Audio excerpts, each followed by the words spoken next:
Now, Ask Dr. Love with psychotherapist, author, love and relationship expert Jamie Turndorf, Ph.D. For expert advice on love and relationships, call into the show at 888-463-6748. That's 888-GO-FOR-IT. Or you can submit your question online at AskDrLove.com. Now, here's Dr. Love. Hello, everybody, and welcome to Ask Dr. Love Radio. I'm Dr. Jamie Turndorf, and it's my pleasure to be this new year. So today I want to introduce you to a very amazing guy, Michael Russer. Beginning in September 2011, he began a year-long personal transformation that included a diagnosis of prostate cancer, radical prostatectomy, followed up with intensive radiation treatments and impotence. He considers his resulting impotence to be one of the biggest blessings in his life.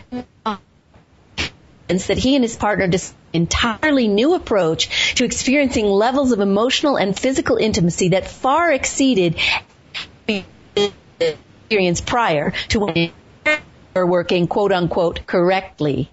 So it's his personal mission in life to serve other couples who struggle with emotional and physical intimacy due to ED, impotence, or simply because they've lost their spark, and use his communication skills to share what he's learned worldwide. And prior to this phase, was a highly regarded international speaker and author about technology, and his media experience includes keynotes, radio and TV interviews, videos, and articles for all kinds of national publications and voiceovers. So let me introduce you without further ado to Michael Russer. Michael, are you there?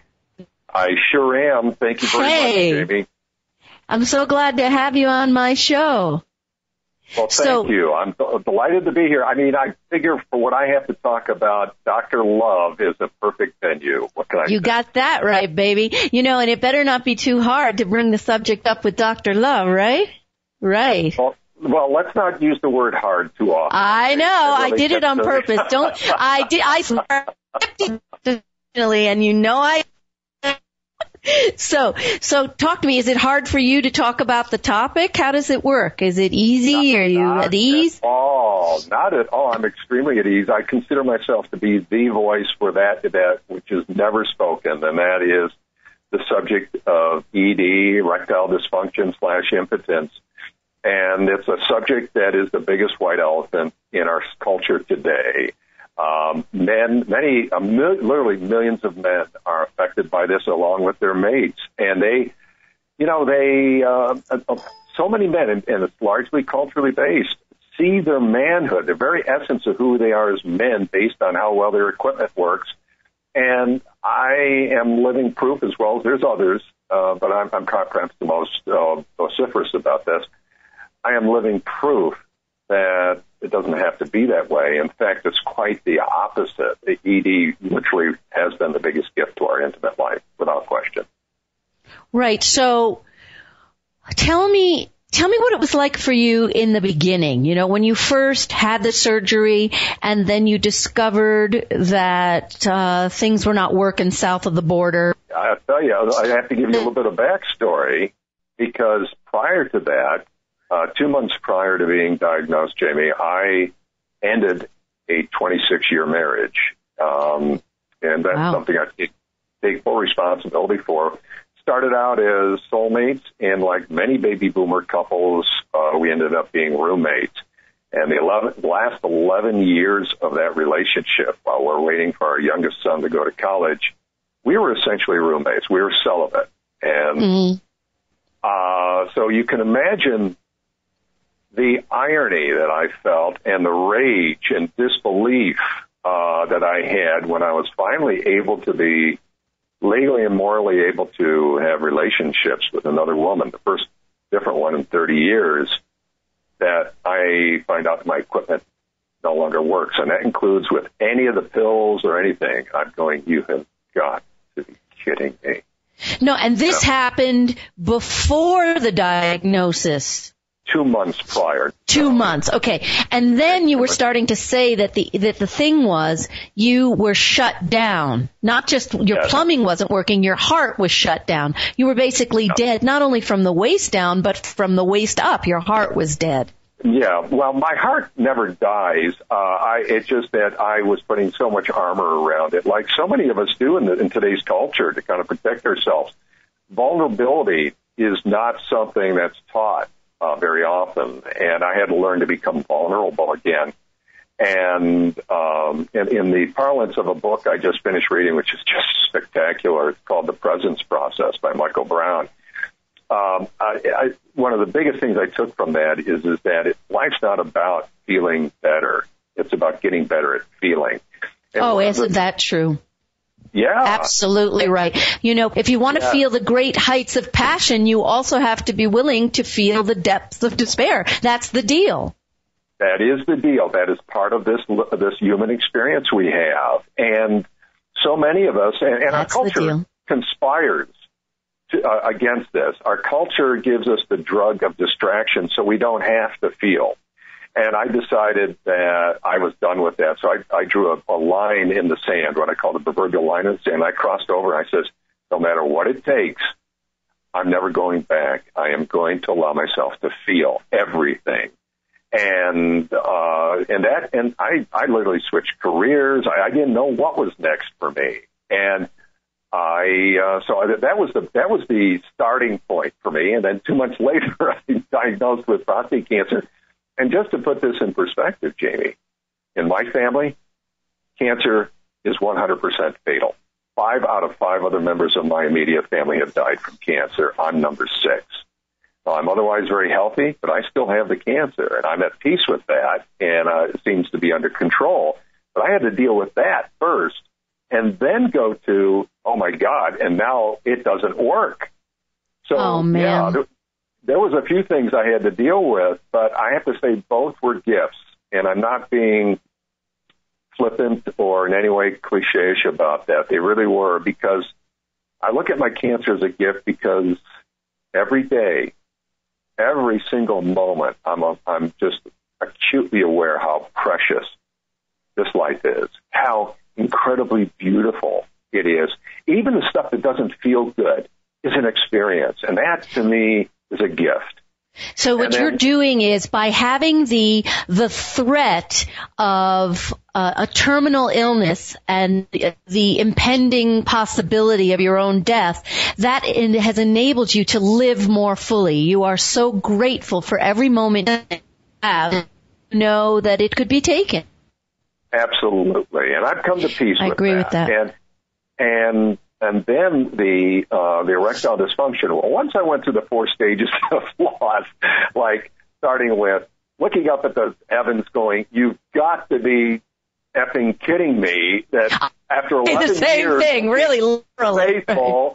Being faithful, and now this is how I'm rewarded? Come on. You know. Talk about, that's the effing you get for the effing you didn't get. I mean, come on. Right. Yeah, and so you go through these 4 stages. Well, actually, most men only go through 3 stages, unfortunately. The 4 stages were first disbelief, then anger, and boy, did I have plenty of that, mostly directed at myself for being so shut down. And then third, you get to the point of either depression or negotiation. And I tend to be a rather positive personality, so I went more towards negotiation, like, okay, well, maybe if we do this, maybe if we do that. Well, neither of those things work. And then ideally, and this is where most men get stuck, you go to the point of acceptance. You stop fighting it. You accept the isness of it. And that's when the doorway to incredible possibilities open up. But it takes that being open-hearted and being willing to risk the uncertainty and the not knowing what's next, but being open to whatever is. And that was the framework from which my partner and I, who I did meet subsequently, and an incredible woman who, you got to remember, I have not been in the game for 30 years. So you can imagine me having to talk with her, knowing that she and I wanted to go to the next stage. And I was just totally transparent with her. I pointed down at my crotch and I said, sweetie, this just ain't happening. And it may never happen. He's out to lunch. So here we are. It's 2 months before the diagnosis. You meet this partner, the partner of your life. He's on strike, and you say to her, "Listen, I've got to lay this out for you." He's not up for it. Right. Actually, I met her about a year later, and so I went through a whole year of just doing a lot of internal work, a lot of just learning to find myself again.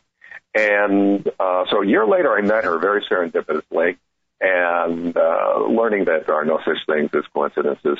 Anyway, so I had this conversation with her, and I said, this ain't happening. It may never happen. Are you willing to explore other ways of being intimate? Now, from a man's perspective, you start thinking, oh, my God, is she going to look at her left wrist, whether there's a watch there or not, say, oh, my, look at the time. I got to go. I'll call you. Oh, I thought you meant look at her left wrist to see if it's up for the masturbation she's going to have to do. That's what I thought you were. No. Oh, my God. Boy, I should have suspected. Anyway, no. Oh, my gosh. I swear that's what I thought you were going to say. No. I'm out of here. Yeah. Yeah, no. Yeah, I'm out of here. But she didn't. She was just incredible. Now, the thing is, people, what you have done, the transformation that you have undergone is such an inspiration to everyone, male and female, to learn to open your heart, to live in the moment as you do, to accept that every day could be our last. And so as a result, how are you present to others? How are you speaking from the heart? How are you making love? This is a soul connection that goes beyond your various plumbing parts. And we're going to get more into that. We have to take a little break, but I'll be back with you in a moment on Ask Dr. Love Radio. Stay with me.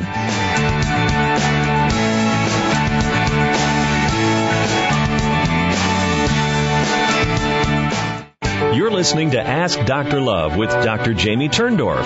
To speak to Dr. Turndorf live on the air, call 888-463-6748. AskDrLove.com is the web's premier relationship advice site since 1996. Visit AskDrLove.com to search thousands of free relationship advice articles on any relationship issue you may have. Or you can submit a question to her free advice column. However, if you're listening live, why not call in? Don't be shy. Dr. Turndorf wants to help you, and this is a unique chance to get a personal answer from one of today's most respected experts. So, if you have a question for her, please call in now at 888-463-6748. That's 888-463-6748. Now back to Ask Dr. Love with Jamie Turndorf, Ph.D. Once again, here's Dr. Love. Hello again, and welcome back to Ask Dr. Love Radio. Today I'm talking about how to have intimacy without intercourse with my guest, Michael Russer. Michael, this is the time in the show that I call Dr. Love's Quickie, which you can guess why that is. It's only a short little segment. And as part of this segment, I always do some tweets. So I was going to say lay some on you, but I wanted to share with you some of the tweets on this topic, and then we're going to go back to talking about your story, okay? Sure, of course. So, first one was, so you can achieve true intimacy in the sack, especially if your you-know-what is slack. And too much focus on your Peter is the surest way to make intimacy Peter. Don't let... Now, are you writing these or other people writing Yes, these? I write them. I'm ill. I'm mentally ill. God. I know I'm ill. Don't let Ed get you down. You can still go to town. And connecting soul to soul is more important than burying it in the hole. Oh, God. I'm almost done, I promise. And when you add a B to ED, you spell bed. And a guy with Ed can be even greater in bed. And when the penis is off the program, and I capitalize RAM, it's possible to achieve even more sexual RAM. All right, so come on back. So the last thing we were talking about before I gotta pick myself up from the floor here. Hang on. I know. Nobody expects the strength to be so crazy off the wall. I know. It's Dr. Love is a little racy. So we were talking before the break about, before we had to stop, you were saying that, you spoke to this woman and you said, listen, I just want to warn you, it's not happening. He's out to lunch. He's not going to be rising to the occasion. And instead of her hitting the road, she stayed with you. And then what happened? Well, then we decided that we wanted to do this right the first time. And so we created what we call our ultimate intimacy getaway. And so we booked a room at a hot spring spa about 100 miles north of Santa Barbara here. And I have to tell you, I was very excited and very nervous. And I really also hadn't quite totally given up the possibility of having intercourse. So we arrived at the room, and it was spectacular. A 4-poster bed that was like 5 feet off the ground. It had its own built-in natural springs hot tub and a fireplace. The whole works, right? Couldn't have been any better for a intimate getaway. So I also brought, however, the highest legal dose of Cialis you can take. I brought something called Muse, which is like it's crystal meth for the penis, and it's a urethral suppository, which is, use your imagination. It's not pleasant. And then, in case all else failed, I brought the vacuum pump, which is the least romantic thing you can ever do, but it's physics, and it should always work. Absolutely. Yeah, well, this is what happened. So we start, participating in what I call not foreplay, but intimacy play. And there's a distinction, which I'll... yeah. Yeah. And so after about a half hour or so of that, I had taken the Cialis, and it became clear, despite the fact I had not been with another woman in 30 years, and I was incredibly turned on. My girlfriend is very, very beautiful, and very sexy. And she's laying there in bed, and it's clear to me this ain't happening. I mean, the Cialis is not working. Even with all this, all the stuff with the Cialis, right? Wait a minute. It kind of gets staged in. So then we try the Muse. She helps me with it, which, to her credit, I have to tell you, doing a urethral insert for a guy is not really what you'd call sexy. Heavy. Yeah, this is not your typical foreplay operation, right? No. But she was as much curious as anything else. She had never been with a guy who had this issue. So she helped with that. Now this is 1,000 milligrams. That is, we're talking $120 a dose, and nothing. I'm going, oh no. So now by this time, sweat are starting to form on my head, right? I said then, okay, sweetie, no problem. Look, I brought the pump, and this is physics. And if there's anything I understand, it's physics. This will work. So here she is now giving me this look like, what the? And I'm sitting on the bed, pumping away, going, and getting more and more intense about it. And then all of a sudden, I double over in excruciating pain. Sucked in my left testicle. You sucked in your left testicle into the pump. Yes. And so by this time, sweat is pouring. Try that at home. Head, and I'm thinking, that's it. It's over before it starts. It's over. And then it just hit me. Finally, I accepted it. I said, screw all this. I said, I'm done. Not all this. I am done. And I said, sweetie, let's just lay together and see what happens. Well, 4 to 6 hours later of making love to the point where we literally, it just went on and on and on and on and on and on and on and on and on. We ended up having more energy after than when we started. she ends up climaxing multiple times, and then we finally get to sleep knowing we had to get some sleep. We wake up in the morning and then start all over again, climaxing multiple times. I tell you what, I'm getting a callus just listening to this. And you know, it's funny, it's interesting. The same thing is happening on our show. We're running long. We have to take a break, but we'll be back in a moment on Ask Dr. Love Radio.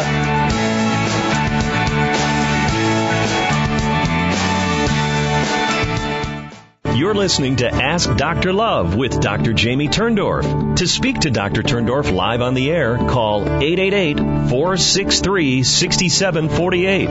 That's 888-463-6748. If you like what you're hearing, you can learn about Dr. Turndorf's techniques for turning conflict into connection and healing in her critically acclaimed, groundbreaking book, Till Death Do Us Part, Unless I Kill You First, a step-by-step guide for resolving relationship conflict. Find out more about this book and read a free excerpt by visiting AskDrLove.com. This is Ask Dr. Love with Dr. Jamie Turndorf. And if you have a question for her, please call in now at 888-463-6748. This show is for you, the listeners, so please give her a call now.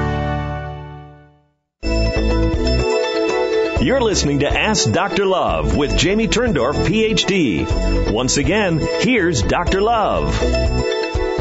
Hello again, and welcome back to Ask Dr. Love Radio. I'm Dr. Jamie Turndorf. I'm talking about how to have intimacy and ecstasy without intercourse with my special guest, Michael Russer. So Mike broke. We were talking about how you and your lover had finally given up on the idea of having intercourse, and you just went at it for hours until you collapsed in exhaustion, woke up and started again. Now, you guys were doing what? Oral sex? Well, let me just correct one thing. We didn't collapse in exhaustion. When we make love for 2 to 4 hours at a time, which we continue to do to this day. Yes. Yeah. We actually have more energy when we're done than when we start. Oh, nice. It's the kind of lovemaking that we do is very generative, where intercourse by definition is depletive. And right.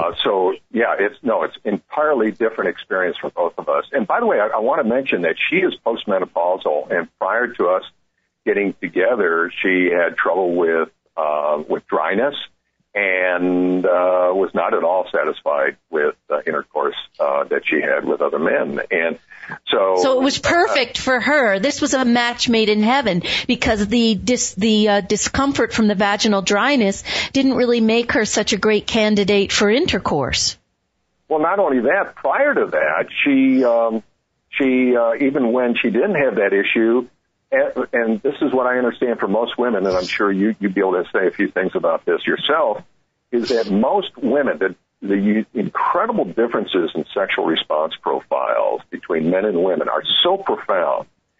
You know, men are ready the moment they look at an attractive woman. They're ready, and they're usually over with in about 15 minutes. Right. Women are barely getting started, barely getting warmed up. And so what ED did for me is it allowed me to slow down, because I didn't have this overwhelming urge that comes over men when they get hard. So right. Be very present and focused just on her. And by doing that, I was rewarded with a response that I didn't even know was humanly possible, neither did she. And so a lot of things we learned is that, first of all, destroy the word performance. Take that completely out of the bedroom and exchange it for presence. It's so incredibly different, yes. Yes. And our lovemaking is goalless. The goal is not to have orgasms, but ironically, by taking that approach, she is able to experience levels of, we are talking minimum now 5 to 7 orgasms per time. And one morning she actually had 13 orgasms. And when we don't get tired. It's so neat. And the thing is, people don't understand it. When you talk to most men are so focused. Their sexuality is so garnered around their penis, their genitals, that men lose the ability, or they haven't even cultivated the ability, to have their entire bodies be an erogenous zone, as women often are more able to do. But often women don't cultivate that ability because they're with partners who are so hyper-focused on, let's get to the main event, let's hurry up, let's have intercourse, let's, have an orgasm. And it's so goal-oriented, it becomes a job instead of just being in the now and experiencing the ecstasy of connection. Absolutely. And we learned that. And the other thing we each have learned is that, and by the way, even though I'm completely flaccid, she's able to bring me to a screaming orgasm. Right. I was going to mention that because a lot of people don't realize that fact, that a man does not need to have an erection in order to have an orgasm. Not at all, nor do they have to have an ejaculation. So it's impossible for me to ejaculate because I have no prostate. Right. What's interesting is that my climaxes now are far more intense than they ever were and far longer lasting. Yet, as powerful as our own experiences are, and each of us bringing each other to explosive climaxes, and in her case, multiple times each time, we each still prefer, we discussed this, we said if we had to give up one or the other, the ability to receive climaxes or the ability to provide them to the other partner, we each, without hesitation, said, I'd give up the climaxes and gladly just to be able to give you pleasure. So it's a complete paradigm shift over what you typically see in the bedroom. And so we learned that. We learned about being present. We learned about scheduling time. We're both very busy professionals, and we have our own professional lives. And so we schedule this time. And if you're going to go 2 hours, you have to put this into your schedule. This is like a hobby. Yeah. No, you have to. Yeah, what a hobby. You have to. You really need to, and that means turning off all the cell phones, the TVs. It means getting, put the dog or the cat outdoor, whatever it takes to be totally uninterrupted and being fully present for your mate. And so you asked what we did. All right, so this is what we continue to do. First, we typically start out by taking a shower together, and we use loofahs. Loofahs are those cellulose plants that look like sponges, natural sponges from the sea, but they're not. They're actually a plant. And they're a wonderful feeling on the body. And so I always take the position that it's women go first. So I always scrub her down first. And she loves it. It's not necessarily an erogenous thing. It's showing I care and how much I love her and that I'm serving her. And because I really do feel that the fountain of all deep sexual experience really does come from the feminine side. And so my job, not my job, but my part of what I do is help that blossom as much as possible. And boy, do I get rewarded. So we start with that, and then she reciprocates, okay? And then we go and we will do just very wonderful connecting massage. And again, not erogenous. We don't try to go directly into stimulation, into genital stimulation at all. We're not ready for it. Neither one of us are ready for it.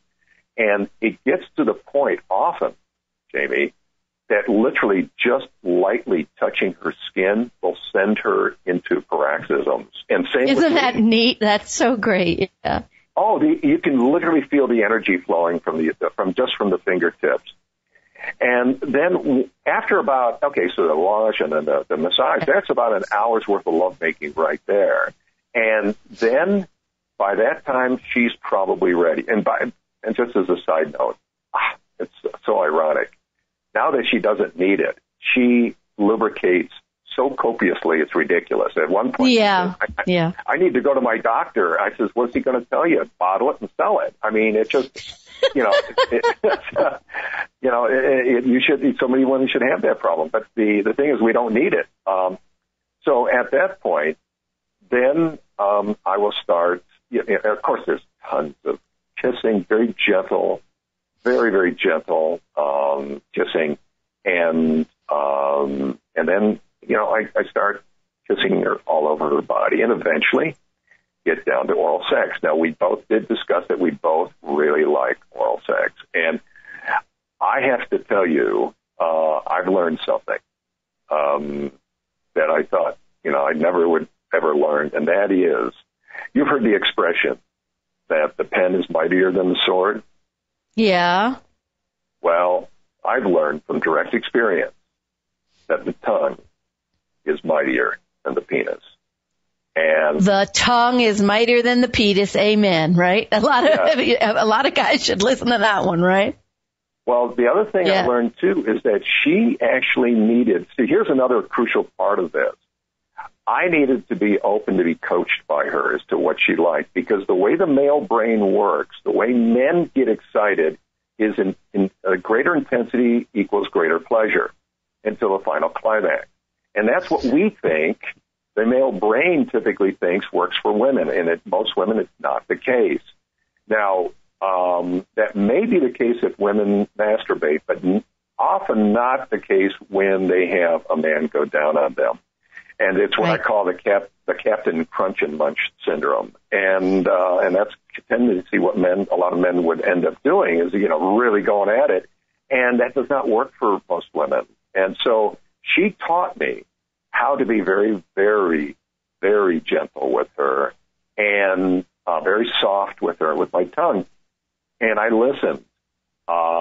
And let's just say I'm rewarded with these explosive climaxes to the point where she has to put a pillow over her head, because I was almost thrown out of 2 apartments because of the racket we were making. That's the eviction notice. The guy is going down on his girlfriend, and she's screaming so loudly that we're evicting him. This is a good one. I'm sure that they don't usually even have that on the forms, Well, I actually had a neighbor one morning. She's in her 40s, single, probably divorced. Literally 7 a.m, we made love all the night before, and then, of course, with the noise, and then the morning was particularly intense, and then she knocks on my door furiously saying, "Is everything all right? Is everything all right?" And I couldn't be better. Yeah, everything's quite all right. We're just chowing down. So you realize that it's like a ping pong game, because the intimacy that you share together, the connection that you share, heightens your sexual connection. So I'm sure that you guys feel so close and intimate outside of the bedroom, and that just spills over into your lovemaking. And then in turn, the intensity of your intimacy and connection in the bedroom spills out of the bedroom and makes you feel more connected, and it just keeps on growing. It becomes what I call a virtuous spiral. Yes. And that's right. You bring up a really, really good point, because I can tell you that I don't care how good the sex is in the beginning, it will wane if you do not have a strong foundation of emotional intimacy. Absolutely. And that is the foundation. And so we started with that foundation and built it from there. And part of that emotional intimacy means communicating very candidly, very vulnerably, and clearly with your partner, both ways. And, that's right. Allowing yourself to be vulnerable. And so, is there a lot, I think, for men to learn from this? Absolutely. But there's some things for women to learn, too. And my partner taught me this. She was very clear. She did not hesitate telling me what she liked. And I think a lot of women are afraid to share that with their man, feeling that they're going to, quote unquote, hurt their feelings. Well, let me just reassure every woman listening to this right now that nothing, absolutely nothing is more important to a man knowing that he can please her like no other. And in order for him to be able to do that, you need to coach him, ladies. Absolutely, because he wasn't born. He wasn't born with the parts that a woman has, and he needs to be trained. And also, I always say, too, that, when women say, I don't want to hurt his feelings, a guy needs to be trained for each partner, because everybody is wired differently. So it doesn't mean he's a bad lover. It's just you have to get up to speed for everybody you're with, because we're all wired differently. And that's just normal.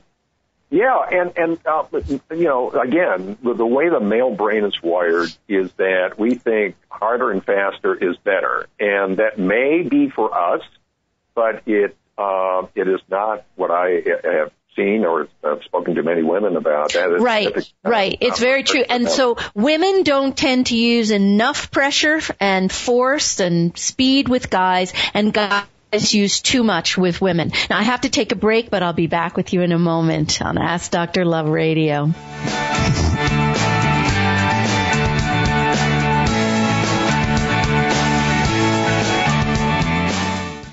You're listening to Ask Dr. Love with Dr. Jamie Turndorf. To speak to Dr. Turndorf live on the air, call 888-463-6748. That's 888-463-6748. If you've recently been through a breakup and are looking for a second chance, wondering how you can reconcile with your ex, or if it's even possible after all you've been through, Dr. Turndorf's latest book, Make Up, Don't Break Up, presents her 5-step plan for reconciling with your ex. This plan was developed out of years of research, working with thousands of couples at her Center for Emotional Communication. This is a proven no-hype and no-nonsense method that gets right to the root of the problem to guide you to the right path towards reigniting a lasting relationship. For more about Make Up, Don't Break Up, visit AskDrLove.com. You're listening to Ask Dr. Love with Jamie Turndorf, Ph.D. Once again, here's Dr. Love. Hello again, and welcome back to Ask Dr. Love Radio. I'm talking about intimacy without intercourse with Michael Russer. So, Michael, before we took a break, you said something that I didn't have a chance to jump on, and it's important. You said that the way you function with your girlfriend, your partner, is you put her happiness, her desires, her needs first. And then she is, if you want, the kindling that then lights the passion. You just feed her. And this is so important because I remember reading many years ago that Sigmund Freud said that the reason most men avoid intimacy and commitment is because they do not want to subjugate their egos to those of their partner. And in fact, to make a relationship work, a man has to be willing to make the woman feel that she's first, she comes first, she's first in his heart, his mind, his soul. And when you give the woman that feeling, you have a happy relationship. And then it comes back to you. She's happy and she's comfortable with you. You figured this out. You have this. You've got this down. And do you find that a lot of guys say to you, what's wrong with you? You're not macho. Do you get a lot of... No, not at all. What I get, first of all, is a look like I might be contagious, and they're afraid that my impotence might rub off on them. And I have to be very, very careful about how I express my ideas to men, because women, as you know, instantly get what I'm talking about, because I obviously have a pretty deep insight on how women are with respect to their sexual response and what they want in the bedroom. Now with men, women collaborate, men compete. And so if a man feels another guy's telling him that, oh, here's a better way to make love to your woman, they will, at the very least, shut down and more likely get pretty pissed off. And I've had that happen to me. So I'm very, very careful on how I present this. And so what I've learned, and I've learned it the hard way, is to go in an approach like this. I start out by saying, I have a story to share that's, I think, pretty powerful, and that's something you might be able to benefit from. But I just want to say this, that you can do things that I will never, ever be able to do again. And I admire and respect you for that, acknowledge and respect you for that. Mm-hmm. And I said, what I'm going to be sharing with you is what's happened for me. Now, you either be able to resonate with it or not, and either way, I respect that as well. Now, when so you're removing the competition. You're removing the competition. But you know what? You have the hard evidence to prove literally, the hard evidence to prove that the way you are connecting with your partner in and out of the bedroom is the key to total passion and intimacy. And it is unrelated to intercourse, completely unrelated. Yes, in fact, I say that intercourse is hardwired into us, and it's great for the procreation of species, not necessarily so for deep, abiding connection and intimacy between a man and a woman. And so it is, and you know, I had to do a lot of thinking about this, Jamie, and I really kind of identified what I think is the fundamental issue here, and that is that's been identified by my unique situation, and that is the way men and women are biologically and culturally wired literally gets in the way of what their hearts truly yearn for, which is deep, abiding connection and intimacy on the emotional, physical, and even spiritual level. Men really do want intimacy.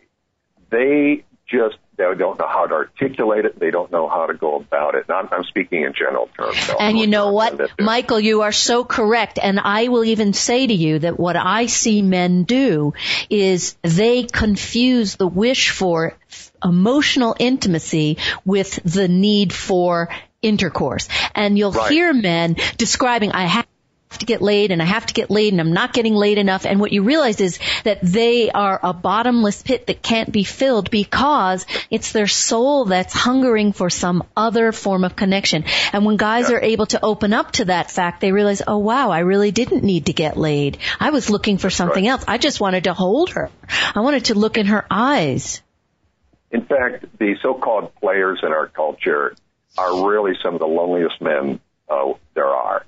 And because they realize after every last grunt they issue before they roll over and fall asleep, is that all there is? And so empty. And so it's very empty. And yet it gets them out of their head for that few moments. It gets them out of their head. It gets them out of their big head, and then they're focused on their little head. Right. And so they experience a glimpse of what a connection is like, but then they realize very quickly that is not an enduring connection or an abiding connection. Right. And now we're talking about intimacy, and a lot of people, I'm sure you know, make the mistake of thinking honesty is synonymous with intimacy. And so a lot of times people will say, well, I'm just being honest. I'm just telling you what I really think, not realizing that if you want to cultivate true intimacy, you have to think before you speak about whether what you're going to say is truly going to foster your connection or break it. Well, also intimacy, I think a fundamental condition, a necessary condition to intimacy is the willingness to be vulnerable. Because that intimacy by definition is connection. And how can you connect if you have barriers up around your heart? And I had to learn this the hard way in a 26-year marriage. And so, if you really truly want to be intimate, like I said, emotional intimacy is the foundation of any physical intimacy.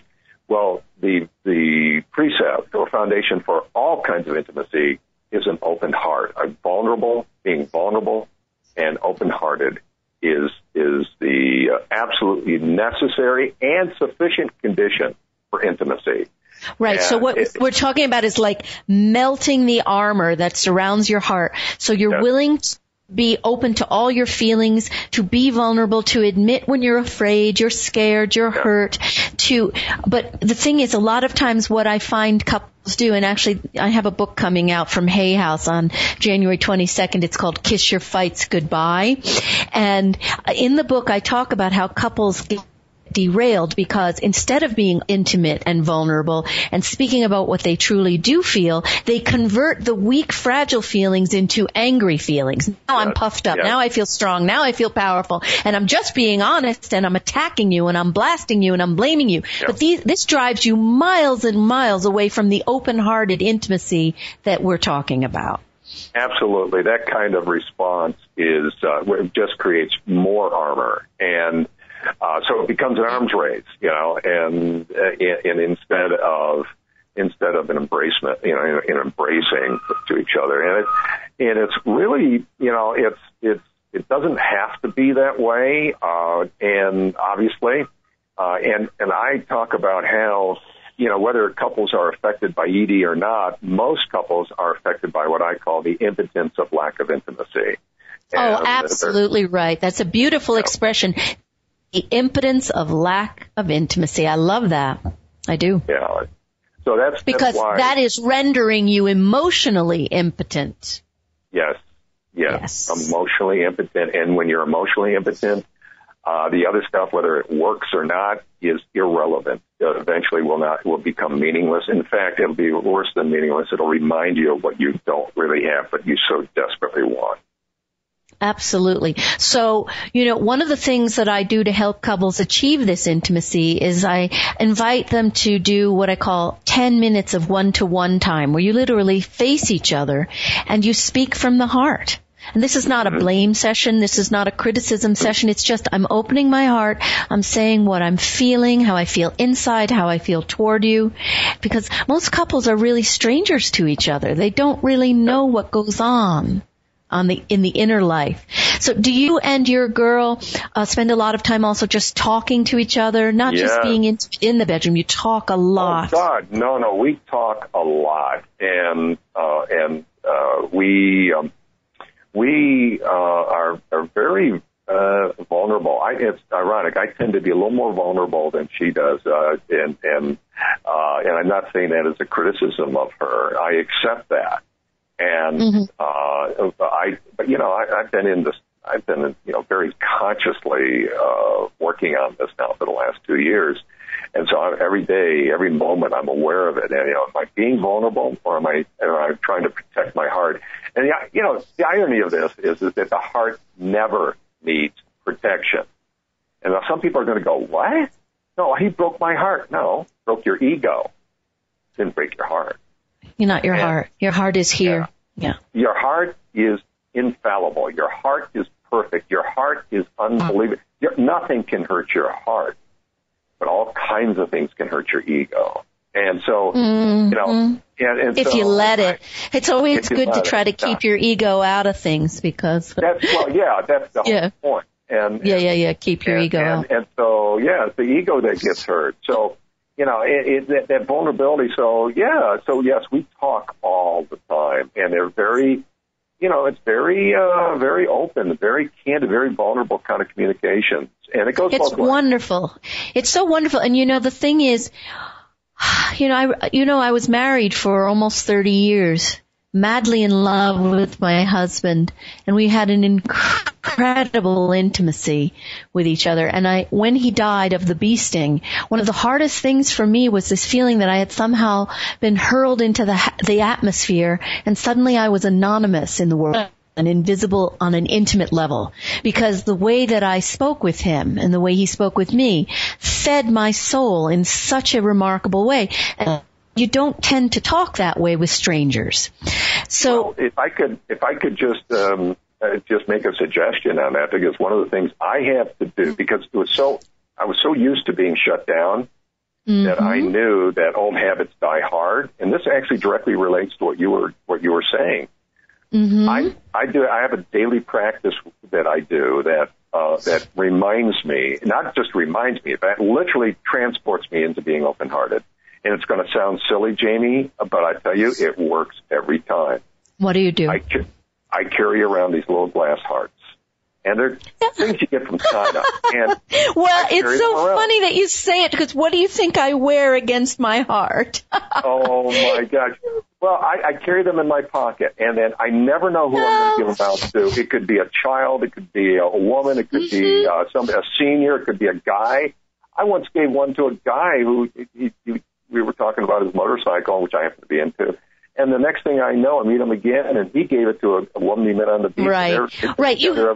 I know exactly what you're saying, because you live every moment with the openness in your heart. And yes, you have intimate encounters with people wherever you go. And it's true. Yeah. I totally know. I definitely strive to live this way. Listen, I don't want to break without people knowing how to find you, what we can promote for you, because we only have a minute left, and I don't want to close without doing that for you. So tell us. The best thing for them, everybody, to do is go to my book site. It's Hardly Broken. That's hardlybroken.com. and just sign up for the free intimacy tips. I've got 52 intimacy tips that go out over the year. And this is something you'll appreciate, Jamie, in the idea that you form emotional intimacy first. The first 20 of those tips are all about building emotional intimacy before we ever get into the let's get physical. And so that would be the best thing. Yeah, so that would be the best thing for them to do. And there's also contact information for anybody interested in having me speak to their group or whatever. So, everything's there on that site. It's really wonderful knowing you. The work you're doing is an inspiration to me, and there are not enough men in the world who are speaking about this topic, and it's really been an honor to meet you and have you on my show, and I hope you'll come back. I'd love to. Thank you very much, Jamie. Thank you for coming. So, everybody, that's all I have for you this week on Ask Dr. Love Radio. Unzip your heart. Open your heart. The more you do, the more you'll connect, the more passion you're going to find in your day-to-day life and in bed. See you next week on Ask Dr. Love Radio.